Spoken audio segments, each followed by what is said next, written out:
And we start looking at what happened to the CTA because of financial mismanagement. They were on the brink of bankruptcy. And somehow that equated to the fact that we had to raise taxes in McHenry County so that 50% not went to RTA, would go directly to the CTA. And the reason they're bankrupt is, how long do you think you have to work at CTA before you get health care when you turn age 60 as a retirement person? How long do you think you'd have to work? You should probably be able to get it right away. No, I mean, when you retire, and a CTA employee, when they retire, gets health care for life. Yeah. So how long would you think you would have to work there to get health care? It should be at least 20 years. Yeah. 36 months. So if you started there when you were 18 and you worked there till you were 21, when you turned age 60, you're going to get your health care paid for.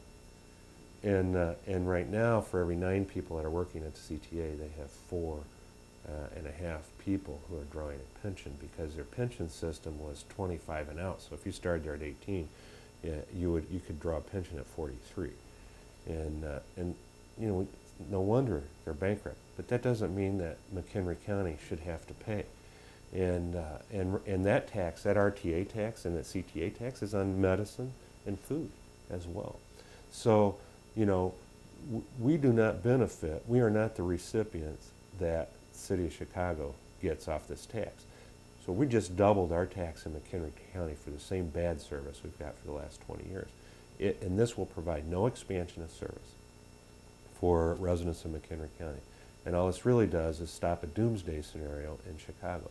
And when you look at any other major metropolitan area, the City of New York, the City of LA, each put in between $250 million in the case of LA and $350 million directly from their taxpayers into their own mass transit system.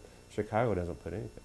They have a sales tax like we do here, but our sales tax per capita in McHenry County at 0.75% generates more than somebody in the city of Chicago is paying. So we're paying, every man, woman, and child in McHenry County is paying about $100 a year for mass transit, and every man, woman, and child in the city of Chicago is paying about $108. So, you know, they get a third of their population. We move in McHenry County about 4,000 people a day on mass transit. In Chicago, they move 1.5 million. So, and when we have to subsidize that. So it's clearly a tax that McHenry Countyans who in Springfield have a hard time supporting, because we're not seeing any of the benefits here in McHenry County. But we enjoy paying for that, don't we? Yeah. Well, it is what happens in Springfield when you have the influence of the Chicago politicians. And you know, I mean, city of 3 million, that's a third of the population. They have a third of they actually have more than a third of the elected representation in Springfield. So. Well, no programs like that in McHenry County do we have to go outside for funding for within the state. And obviously, there's some federal funding from time to time, but is that attributed primarily to the McHenry County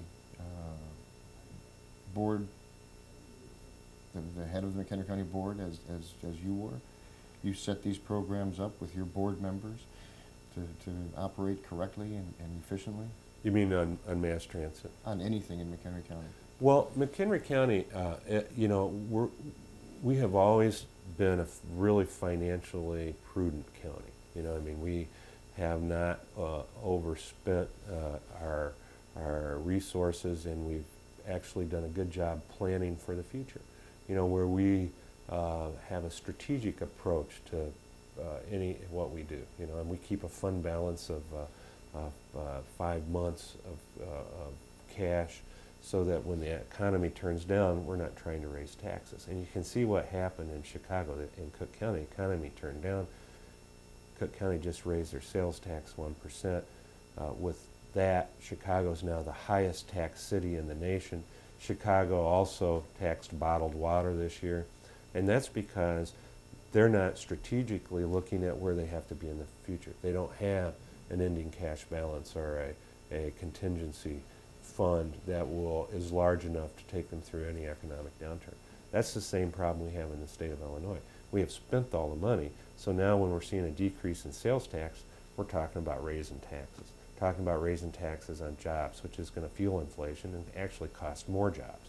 And so that's just the mentality that I'm not used to, because being county board chairman, we looked at the future. We looked at a strategic approach to spending, not, this is how much we have today, let's spend it all. And right now I can tell you in Springfield, there isn't anybody that has a vision, financial vision, on where we're going to be in the next 5 years. And that's what's wrong. And in order to have that, you have to have a governor that believes in that. It has to start, whether you're county board chairman, mayor, or governor. The chief executive officer is the guy who's going to drive that, because they're the ones that's going to spend the money. So if you got a governor that's sweeping all the money out of all the funds and spending it and diverting it to other programs, then you can't really get a good picture and a good strategic approach on financial spending. Well, from McHenry County Board Chairman and the offices of Representative Tryon in McHenry, Illinois, John Blanchard, Most American. Representative Tryon, thank you very much for your time. I know you've got to go, and I've been checking the clock and seeing that I'm running way over. But is there any final words you'd like to say? Well, you know what? I got to tell you, it's an honor to do what I do in Springfield.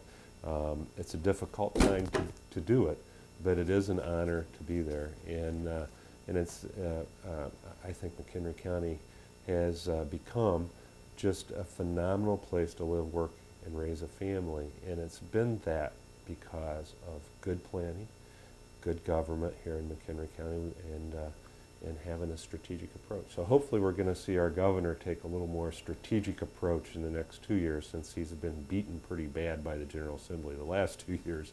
We're kind of hoping that we'll see balanced policy when it comes to business and jobs and some of the social issues that we're trying to solve.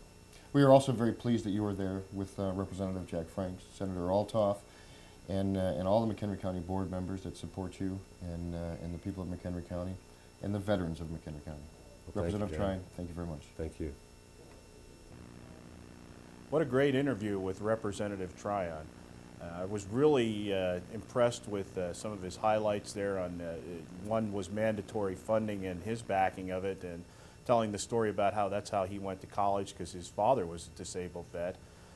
And the other one was when we got into talking about the transitional housing issues here in both McHenry County and everywhere. There's a mentality out there with our community sometimes that they don't really want this in their backyard, because they just don't understand. And we need to really try to educate our community a lot better, and teach them that this is not a bad thing. This is just a needed thing, and it's a very good thing to help. So I think from that interview, everybody out there should really be impressed with what they see with what Representative Tryon is doing for our community. In closing, I'd like to take a minute to talk about our spring stand down, which just happened the other week. I'd like to give a big thanks to all the service providers, to all the participants, and to all the volunteers who made it a great success. We had a couple of days of a lot of rain, but there was a lot of camaraderie. The service providers were extremely busy throughout that. I personally got to talk to almost 227 of the vets, and that's a highlight for me, was to get to sit down and get a one-on-one with them to start with. Our clothing was a great success, and just want to thank everybody for it. For John Blanchard, I'm Eric Baylor, saying good night from Muster America.